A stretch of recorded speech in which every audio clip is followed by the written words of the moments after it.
میں صاحب کے انتقال میں گیا تو دیکھا کہ ان کو قبر میں ڈالنے کے بعد ڈالنا نہیں ہوتا، کوئی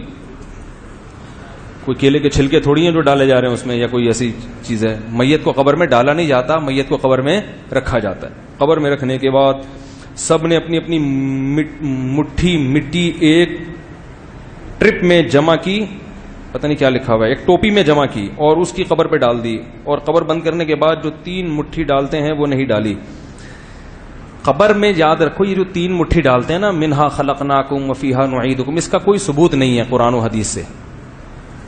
ویسے مٹھی ڈالنی چاہیے تاکہ یہ احساس ہو، ایک تو اس میں میت کا اکرام ہے کہ ہم اپنے بھائی کو اپنے ہاتھوں سے دفنا رہے ہیں، اور استحضار بھی ہے کہ اس قبر کی مٹی کو ہاتھ لگاؤ، اس سے نفرت نہ کرو، کل ہم نے بھی اس قبر میں جانا ہے، تو استحضار ہوگا، اس لیے مٹی ڈالنی چاہیے، مگر اس کو سنت سمجھنا سنت نہیں ہے۔